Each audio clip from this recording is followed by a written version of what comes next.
الحمد لله رب العالمين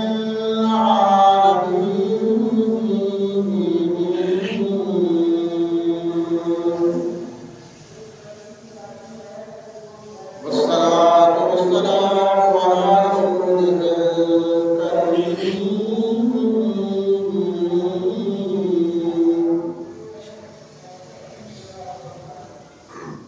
وعلى آله وأصحابه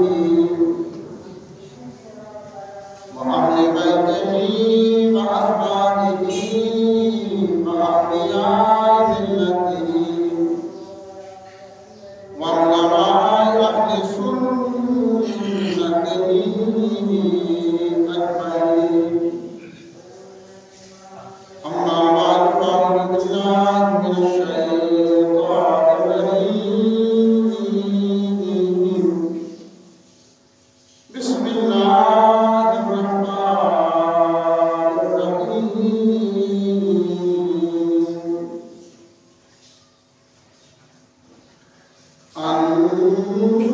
النبي أولى بالمؤمنين من أنفسهم وأزواجه أمهاتهم.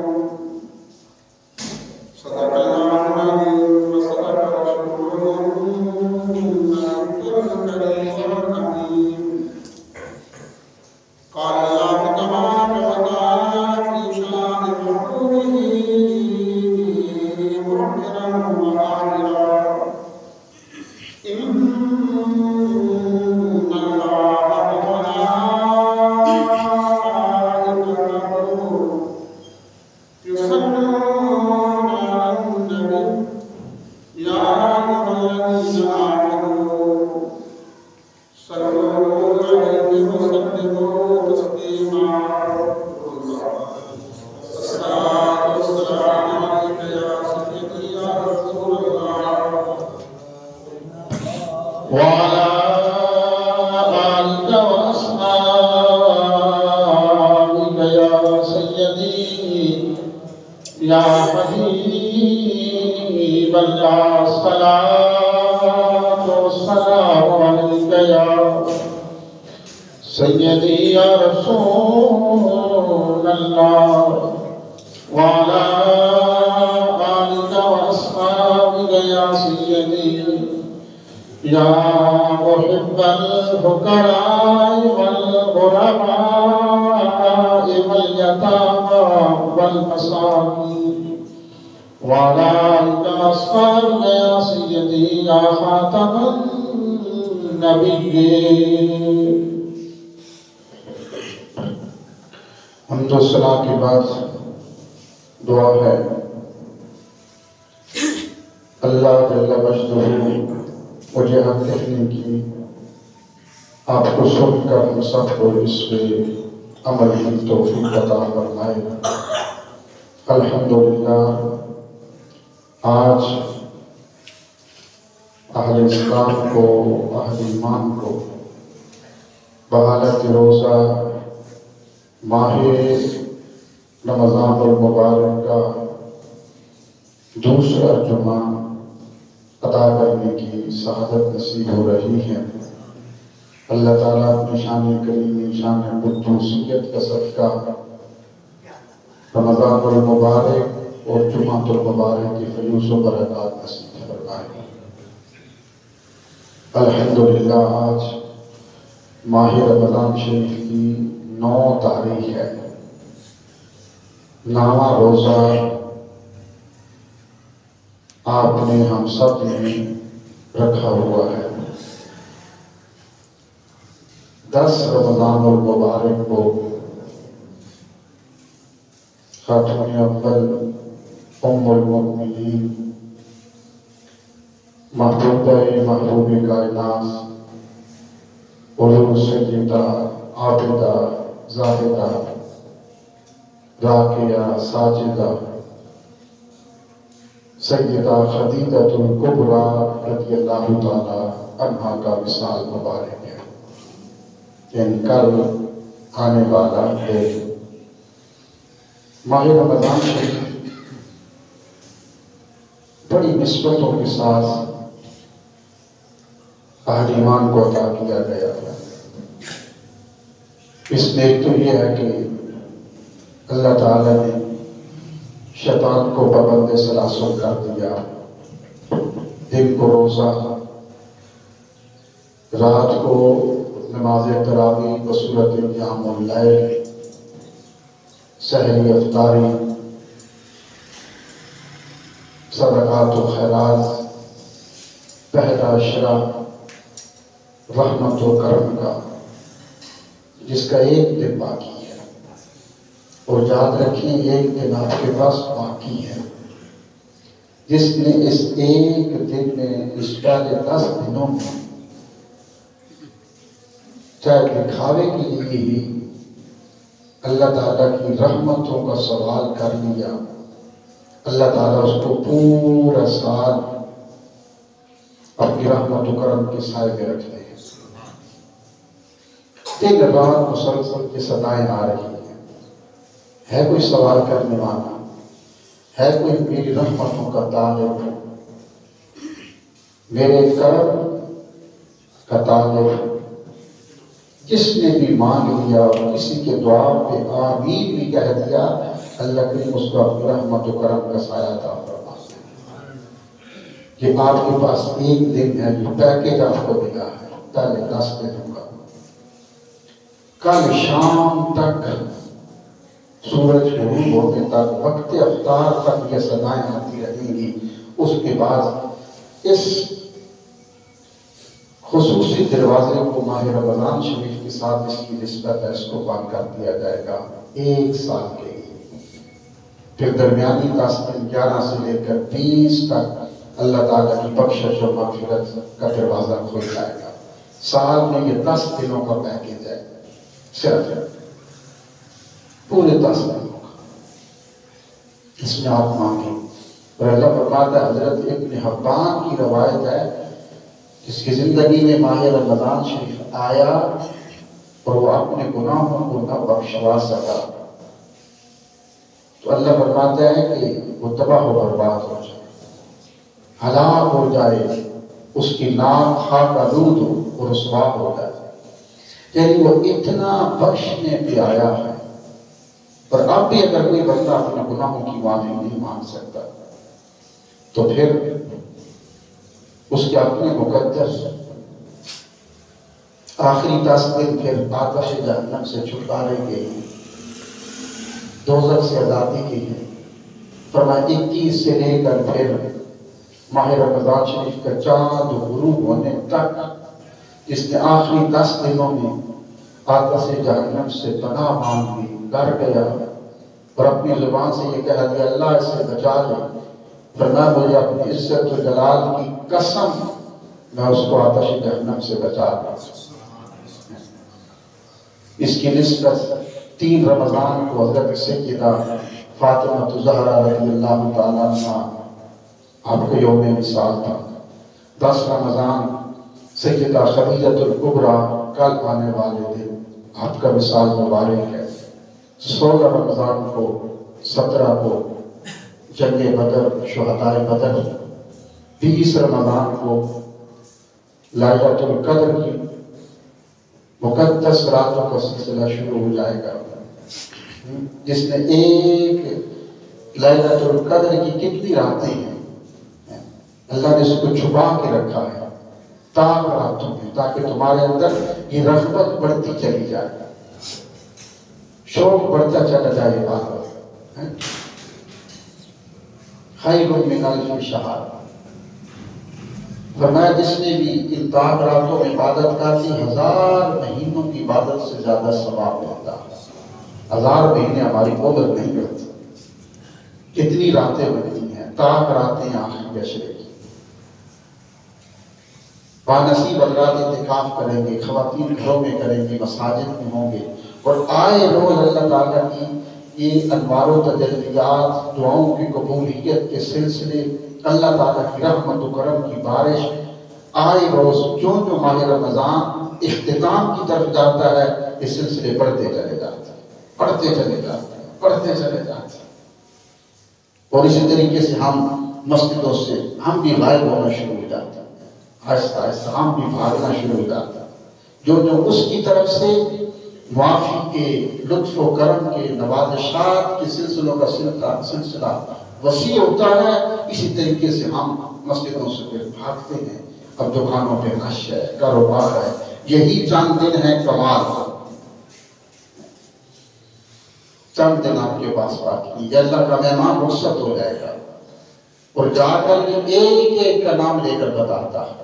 حضور نے فرمایا ماہ رمضان شریف اللہ کا مہمان ہے جو ہمارے پاس آیا، ایک ایک بندے کا نام لے کر کہتا ہے اللہ میں گیا تھا، اس نے میری اتنی قدر کی، اس نے میرا اتنا ادب کیا، کوئی منہ سے لفظ بات نہ نکالی، نظر بازی سے محفوظ رہا، گناہوں سے محفوظ رہا، دن رات اللہ اس کی آنکھوں میں آنسو تھے، سجدوں میں وقت گزرتا رہا۔ میں سفارش کرتا ہوں ماہ رمضان رہے گا، اللہ اس کو معاف کر۔ ماہ رمضان شریف کی سفارش پہ اللہ تعالیٰ اپنے بندے کے ساتھ معاملات طے فرماتے ہیں پورے سال کے لیے۔ 10 رمضان شریف حضرت سیدہ خدیجہ الکبریٰ رضی اللہ تعالیٰ عنہا ام المؤمنین کا یوم وصال ہے، اس پہ ہم گفتگو آج کریں گے۔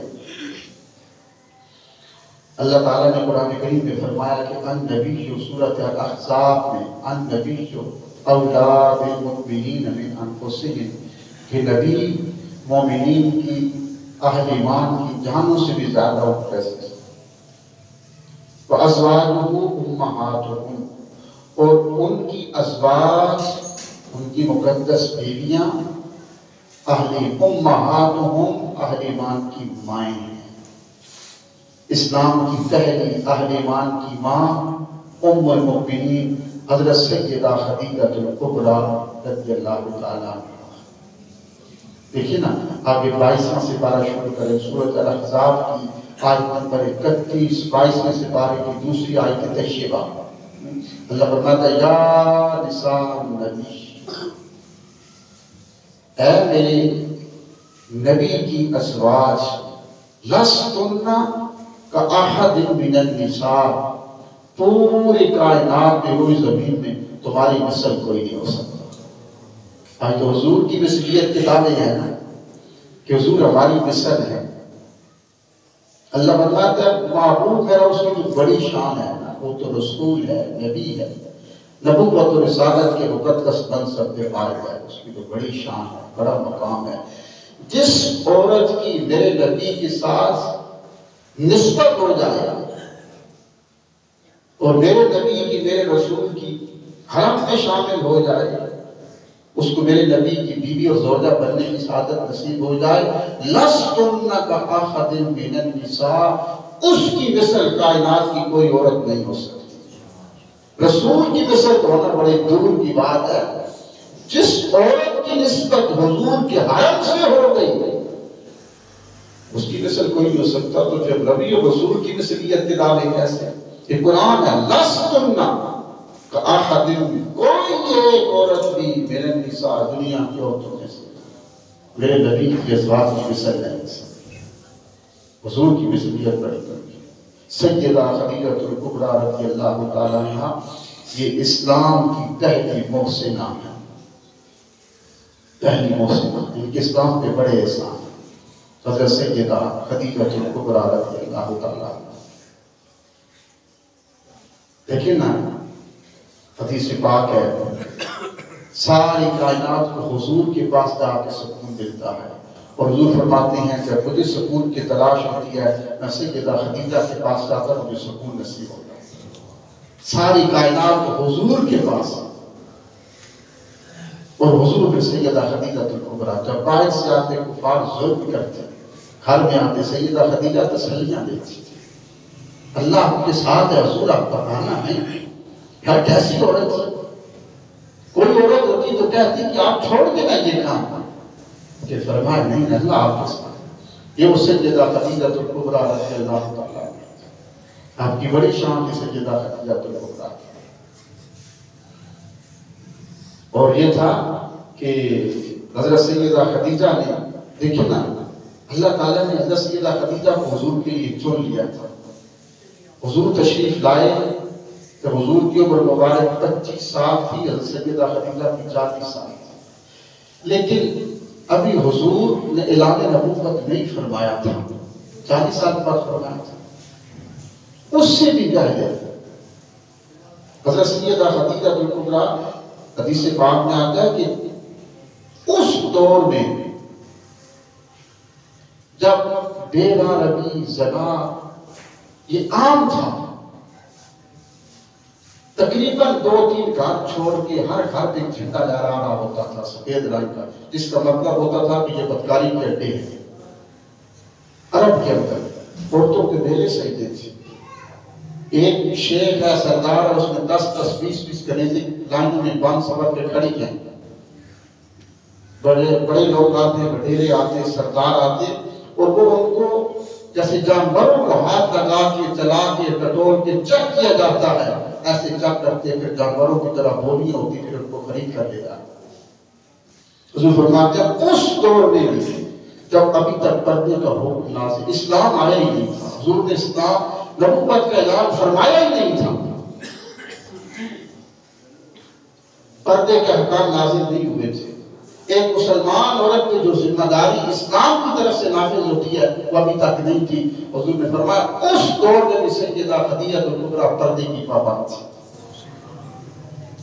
گھر میں رہتے پردے کی پابند تھی، اور کسی غیر مرد کی نظر آپ پہ نہیں پڑتی تھی۔ یہ حضور کے نعرے نبوت سے پہلے کی بات ہے، کردار میں، نظریات میں، افکار میں اتنی پاکیزہ سیدہ خدیجہ کبریٰ رضی اللہ عنہا اتنی پاکیزہ تھی۔ آپ نے 2 شادیاں کی، آپ کے دونوں خاوند وصال کر گئے، آپ 2 دفعہ بیوہ ہوئے، آپ کے 2 بیٹے تھے، ایک کا نام تھا ہند اور ایک کا نام تھا حالہ، یہ بعد میں مسلمان ہوئے اور حضور کی صحابی بننے کا آپ کو شرف نصیب ہوا۔ یہ پہلے جو آپ کے خاوند تھے شادیاں تھے حضرت سیدہ خدیجہ کبریٰ کی، اور میں سے آپ کے 2 بیٹے تھے، اور سیدہ خدیجہ کبریٰ کے جو والد تھے یہ بہت بڑے تاجر تھے، اور آپ حضور کے ساتھ شادی کا انتظار کر رہے تھے۔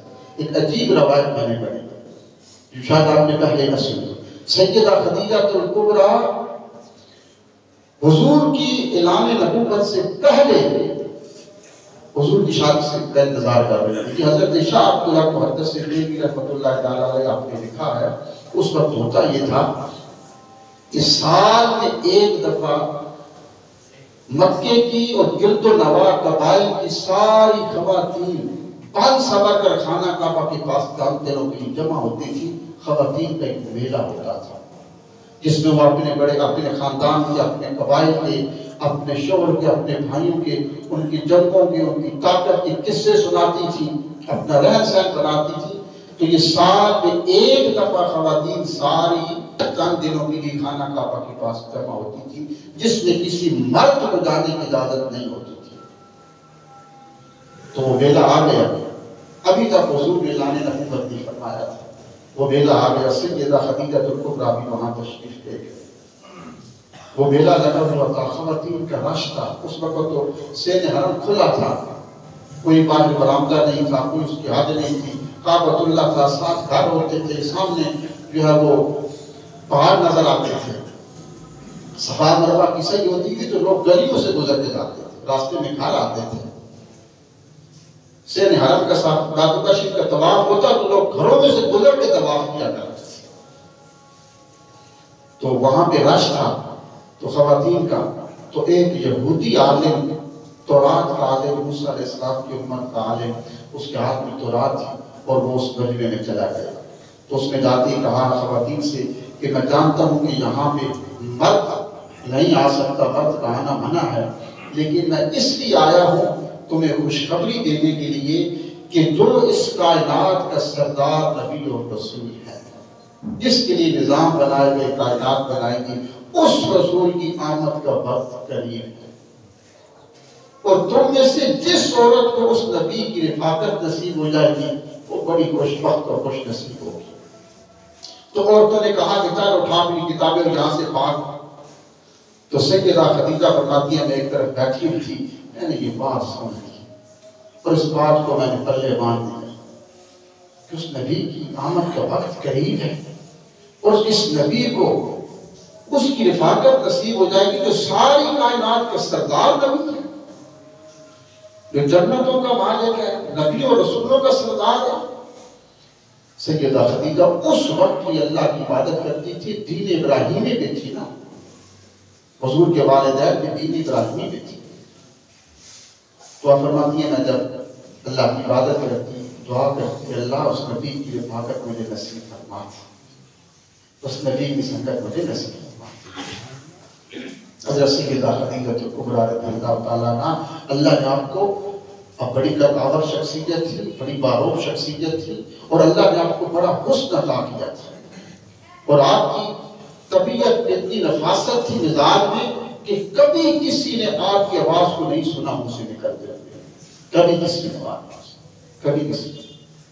جب آپ کو 2 دفعہ بیوہ ہوئی تو اس وقت عرب کے بڑے بڑے سرداروں نے آپ کو نکاح کے پیغام بھیجے، لیکن آپ ٹھکراتی چلی گئی۔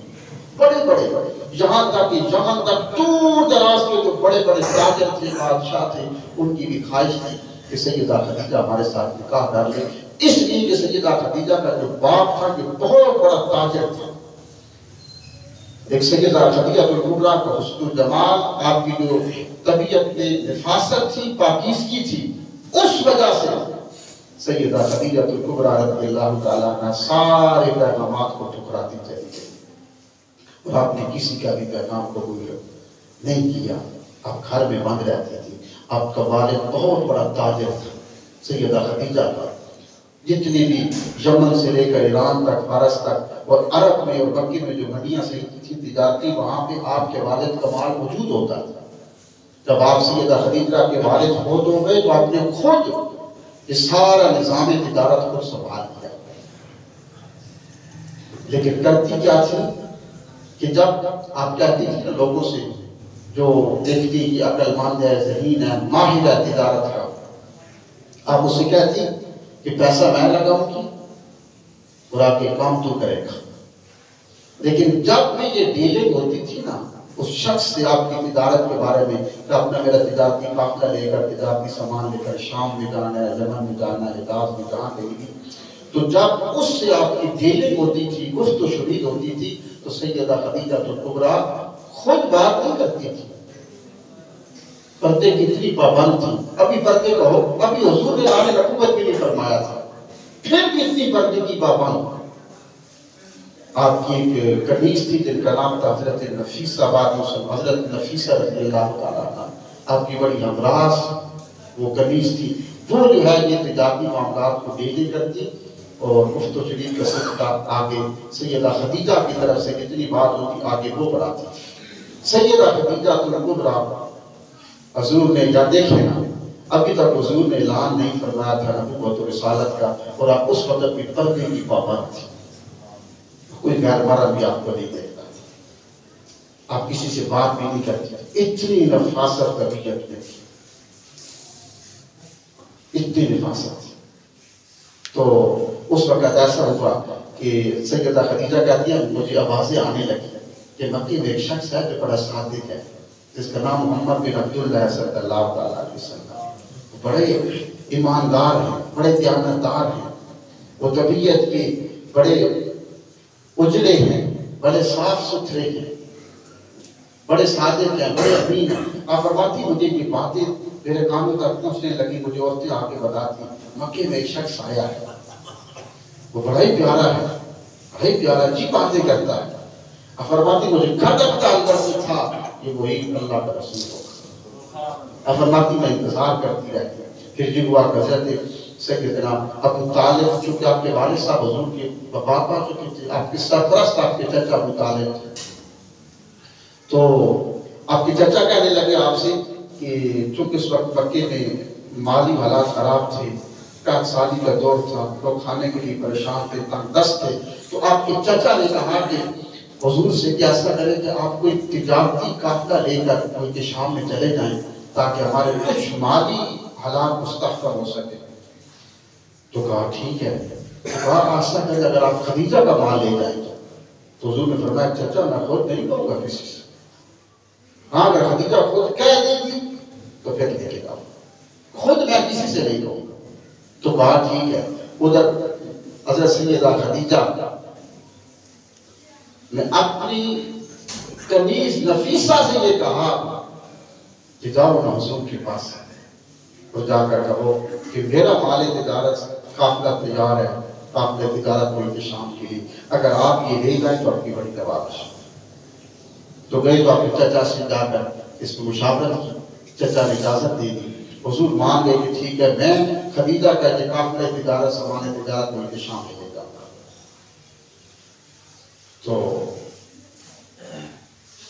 خدیجہ کا ایک غلام تھا جس کا نام تھا میسرہ، اسے بلایا، آپ میری بات سنو، جب بھی تم جاتے ہو قافلے کے ساتھ یہ پکا ہمراز، یہ کنیز اور غلام نفیسہ اور میسرہ، یہ دونوں ہمراز سے سیدہ خدیجہ کبریٰ کی گھر کے جو مردوں کے ساتھ معاملات ہوتے تھے عورتوں کے ساتھ وہ میسرہ کیا کرتے تھے، اور سارا سامان تجارت، مال تجارت، قافلہ تجارت جتنا بھی تھا نظام تجارت کا وہ میسرہ دیکھتے تھے۔ تو میسرہ کو بلایا، کہا میسرہ بات سنو، محمد بن نبی اللہ صلی اللہ علیہ وسلم حضور تیار ہو گئے ہیں، میرا مال تجارت لے کے ملک شام میں جائیں گے، میری بات یاد رکھنا، تم ساتھ جا رہے ہو، تین باتیں میری غور سے سن لینا، ایک حضور کا غلام بن کے رہے گا، مجھے خدمت کرتے رہے گا، اور دوسرا حضور کی رائے سے اختلاف نہ کرنا، جو وہ کہتے بس وہی کرتے ہیں، اور تیسری بات فیصلہ یہ کرنا کہ حضور کے سارے معاملات کو دیکھتے رہنا اور پھر مجھے آ کے بتانا کہ راستے میں حضور کے ساتھ کون کون سے معاملات ہیں درپیش آتے ہیں۔ تو میسرہ نے کہا ٹھیک ہے۔ اب حضور سیدہ خدیجہ الکبریٰ کا قافلہ لے کر ملک شام کی طرف جا رہی ہیں، میسرہ ساتھ، ابھی میسرہ چند منزلیں چلے تھے، وہ جو غلام تھے، حضور کی اتنی شفقت تھا، پیار تھی، محبت تھی، تو میسرہ نے کہا خدیجہ تم کیا کہتے ہیں کہ میں غلام، میں تو پہلے ہی کہ غلام بن گیا، حضور میری اٹھنے کی وہاں پکڑ کے چلتی ہیں، کہتے ہیں میسرہ تو اوپر بیٹھنا، میں چلتا ہوں، میسرہ تجھے بھوک لگی ہے نا، میں چادر بچھا کے دیتا ہوں، تو بیٹھنا، میں تجھے کھانا رکھ کے دیتا ہوں۔ ابھی چند منزلیں چلے تھے، میسرہ کہتے ہیں ہم آگے گئے تو کیا دیکھتی ہیں کہ دھوپ، سخت دھوپ ہے، حضور اٹھنی پہ جا رہے ہیں، قافلہ تجارت جا رہا ہے، شدت کی دھوپ پڑتی ہے، بادل آتے ہیں، حضور کے اوپر سایہ پڑا ہوتا ہے۔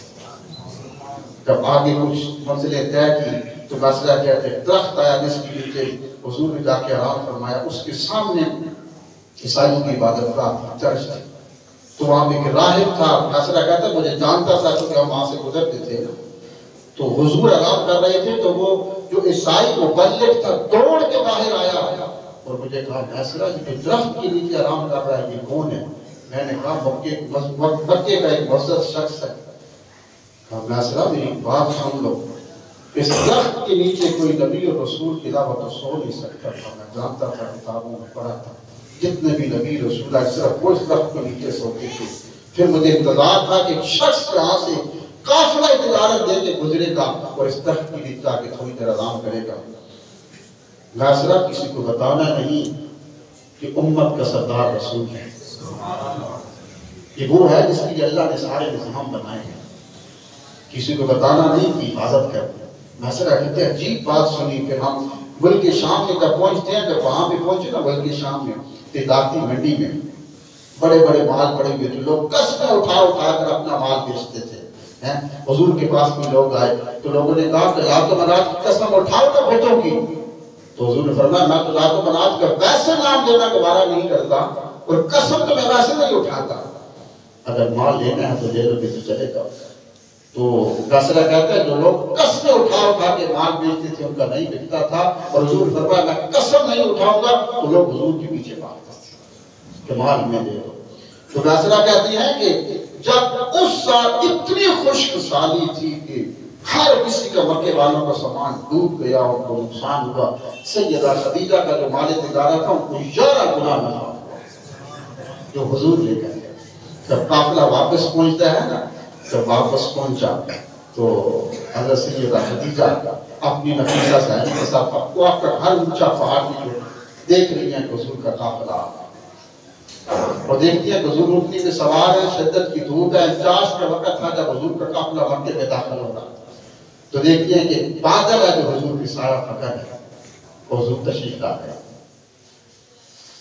تو جو ہی قافلہ پہنچا، ویسرا آیا، نفیسہ تھی آپ کی کریم سیدہ خدیجہ تھی، تو نفیسہ ویسرا آ کے بیٹھے، تو نفیسہ نے کہا کہ سناؤ کیسا رہا ہمارے تجارت کیسی رہی؟ تو خدیجہ نے کہا چھوڑ تجارت کو، حضور کی بات سن، کیسے معاملات دیکھیں۔ کہا خدیجہ ایک بات بتاؤ؟ کہا بتاؤ۔ عیسائی راہب نے بتائی تھی، کسی کو نہ بتانا، تمہیں بتاتا ہوں کہ اس امت کا سردار رسول ہے۔ سیدہ خدیجہ کی آنکھوں میں آنسو آ گئے، اپنی آنچل سے آنسو صاف کرتے دوڑ کے اندر چلی گئی، دروازہ بند کر دیا اور سجدے میں گر گئی۔ کہا اللہ یہی وہ رسول تھا جس کے بارے میں ایک عیسائی ایک یہودی کو بندے نے کہا تھا جس کو اس رسول کی رفاقت نصیب ہوگی وہ خوش بخت خاتون ہوگی۔ اللہ میرا مقدر لکھ دے، میرا مقدر لکھ دے۔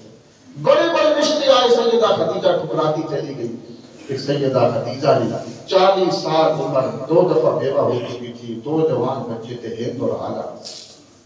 سوچتی تھی حضور کی عمر تو ابھی 25 سال ہے بھی گوار ہے، کیسے قبول کریں گے مجھے؟ پھر نفیسہ سے کہنے لگی جاؤ نہ میرا رشتہ ہے، تنہائی میں حضور سے ملنا اور حضور سے کہنا کہ خدیجہ نکاح کرنا چاہتی ہے، نکاح کا پیغام لے کے آئی۔ نفیسہ جاتی آپ کی کنیز، جب گئی تو حضور اکیلے ہی تھے۔ پوچھا نفیسہ کیسے آئی ہو؟ کہا حضور خدیجہ کا نکاح کا پیغام لے کے آئی۔ حضور نے فرمایا تم خود کہتی ہو یا خدیجہ کہتی ہے؟ کہا حضور خدیجہ کہہ رہی ہے۔ تو حضور نے فرمایا اب خدیجہ نے کہتی ہے، نفیسہ کہتی ہے کہ میرے ذہن میں تھا کہ حضور اپنی جگہ سے اچھل کے کھڑے ہو جائیں گے۔ اتنے رشتے خدیجہ کے بارے میں آتے تھے لوگ، ایک خواہش تھی کہ کاش ہمارا رشتہ خدیجہ سے ہو جاتا۔ یہ مکے کے جتنے جو بھی بنے تھے نا بڑے بڑے، یہ خدیجہ کے دسترخوان سجتے تھے اور چاندی کے برتنوں میں آپ کھانا دیتی تھی، فرماتی تھی کھانا کھا کے برتن لے جاؤ۔ یہ سارے سیدہ خدیجہ کے دسترخوان کے بچے ہوئے چاندی کے برتن بیچ بیچ کر یہ مکے کے سردار اور چودھری بنے تھے۔ پھر سیدہ خدیجہ تو حضور نے فرمایا کہ ٹھیک ہے نفیسہ، اگر خدیجہ کی خواہش ہے نا تو میں اپنے چچا سے پوچھ کے بتاؤں گا۔ یہاں بھی امت کے لیے بہت بڑا سبق ہے۔ ہم اپنے چچا سے جو آپ کے سرپرست ہیں ان سے پوچھ کے بتاؤں گا۔ آج کے جو جوان ہے نا وہ ایک ہی بس کہتی جی پسند کی شادی کرنا جائز نہیں، حضرت صاحب پسند کی شادی کرنا جائز نہیں، بس ایک ہی کام جائز رہ گیا، بقیر سارے ناجائز ہیں۔ سارے راندے مجنوں مائی بال بنے پھرتی ہیں، ایک ہی کام جائز ہے کہ پسند کی شادی کرنا جائز نہیں۔ اللہ کے رسول صرف اللہ کے حکم کے پابند تھے، اس کے علاوہ کسی کے نہیں تھے۔ حضور اللہ کے حکم کے پابند تھے، جو فرما دیتے اللہ کا حکم ہوتا، لیکن فرمایا نہیں میں اپنے چچا سے پوچھ کے بتاؤں گا۔ حضور نے بتا دیا کہ جو فیصلے بڑوں کی سایہ شفقت میں ہوتے ہیں ان کے ساتھ اللہ کی مدد شامل ہے۔ اس لیے جب بھی ایسا وقت ہو جائے گا تمہیں کیا پتا ہمارا اچھا بھلا اور برا کیا ہے، جب ایسا مسئلہ ہو تو اپنے بڑے جن کی تجربہ ہوتا ہے ان سے پوچھ لیا۔ یہاں پہ بہت بڑا سبق حضور امت کو دے کے گئے کہ بیٹے جوان کبھی من مانی من پسند کی شادی کے کوٹ پیلے سب ڈرامے ہیں، لفظیات یا بکواس ہے۔ آپ کے والدین آپ کے بارے میں کبھی برا نہیں چاہتے۔ اپنے والدین کی اگر مرضی سے شادی کی جائے اللہ فرماتا ہے جو اپنی پسند کو اپنے والدین کی رضا پہ قربان کرتا ہے قسم رب ہونے کی اس کے مرنے تک رحمت اس کا سہارا بنتی ہے، اور شادی کے اندر وہ کبھی زندگی میں ڈگمگا نہیں سکتی۔ تو سیدہ آخری بات، سیدہ خدیجہ کی جب سے شادی ہوتی ہے نا اتنا مال و دولت تھا سیدہ خدیجہ جب گھر سے نکلتی تھی نا سینکڑوں غلام تھے اور 20 خاندان اعلیٰ خاندانوں کی کنیزیں تھیں جو سب سے اعلیٰ عرب کے لباس پہنتی تھیں، زرق برق لباس سونے چاندی میں مربوس۔ وہ 20 عورتوں کے جھرمٹ میں سیدہ خدیجہ گھر سے نکلا کرتی تھی اپنے چہرے کو چھپا کر۔ بڑا مال و دولت تھا۔ جس دن حضور سے شادی ہوتی ہے نا تو 3 دن کے اندر اندر اپنا سب کچھ حضور کے قدموں پہ قربان کر دیا۔ چوتھے دن سیدہ خدیجہ الکبریٰ کے پاس ایک کپڑوں کا جوڑا تھا جس میں تہبند لگے ہوئے تھے۔ اور ایک درجے کو جوڑا تھا جس میں تاوان تھے، سب کچھ اللہ کے رسول کے قدموں پہ قربان کر دیا۔ حضور جب میں آپ کی ہوگی تو سب کچھ آپ کا۔ اس پہ گفتگو جاری رہے گی۔ کل 10 رمضان ہے اور 10 رمضان سیدہ خدیجہ کبریٰ کا یوم وصال ہے۔ کل کی افطاری سیدہ خدیجہ کے نام پہ کریں، آپ کے سارے ثواب کریں، آپ کے توسل سے دعائیں مانگیں۔ اللہ اس ام المؤمنین خاتون اول زوجہ محترمہ کا صدقہ ہماری خواتین کو شرم و حیا کی زیادہ نصیب فرمائے۔ سنت ادا